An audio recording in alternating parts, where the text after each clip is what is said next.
কি বলবো, বলার আর কিছু নেই। যে ওয়ার্ড অফ ব্যাড মাউথ যাকে বলে, মানে একটা লিমিট থাকে। ইলেকশন আসবে, ইলেকশন যাবে, কিন্তু মাননীয় প্রধানমন্ত্রীজি 2018 করে আমাদের ত্রিপুরা রাজ্যে যখন আমাদের সরকার আসলো আশীর্বাদ, এবং 2014-তে যখন উনি প্রধানমন্ত্রী রূপে উনি আসন গ্রহণ করলেন, তারপরে পুরো আমাদের যে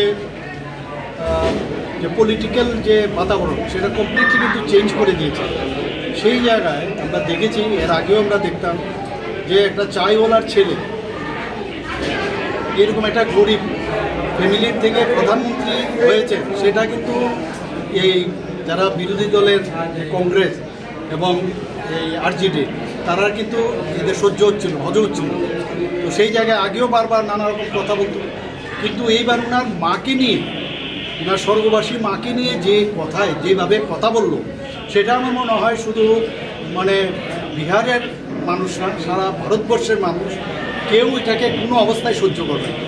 এবং আমরা তো নাই, এবং অত্যন্ত অশোভনীয় যে শব্দ ব্যবহার করেছে, আপনারা নিশ্চয়ই শুনেছেন।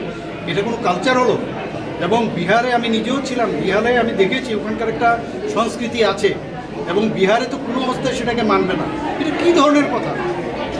ওনার পূজনীয়, ওনার যে আমাদের মাননীয় প্রধানমন্ত্রীজির যে স্বর্গবাসী মাকে নিয়ে ওনাকে যেভাবে কথা বলেছে, সেটা কোনো অবস্থায় মানা যায় না।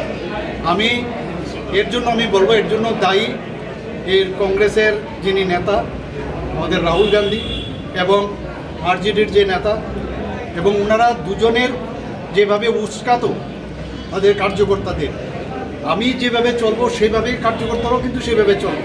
এবং তারা যেভাবে ওনাদেরকে উত্তেজিত করেছে, তাদের কারণেই, তাদের ভাষাটাই মানে তাদের যে মনের কথা তাদের মাধ্যমে প্রকাশ হয়েছে। আমি এর আমি এদের বিরুদ্ধে আমি কথা বলবো যে ওনারা ইমিডিয়েটলি যাতে এই কথাগুলোর জন্য মানে তাদের মাপ চাইতে হবে। এবং আমি বলবো যে আমরা ত্রিপুরাবাসীর তরফ থেকে এটাকে অত্যন্তভাবে নিন্দা করি।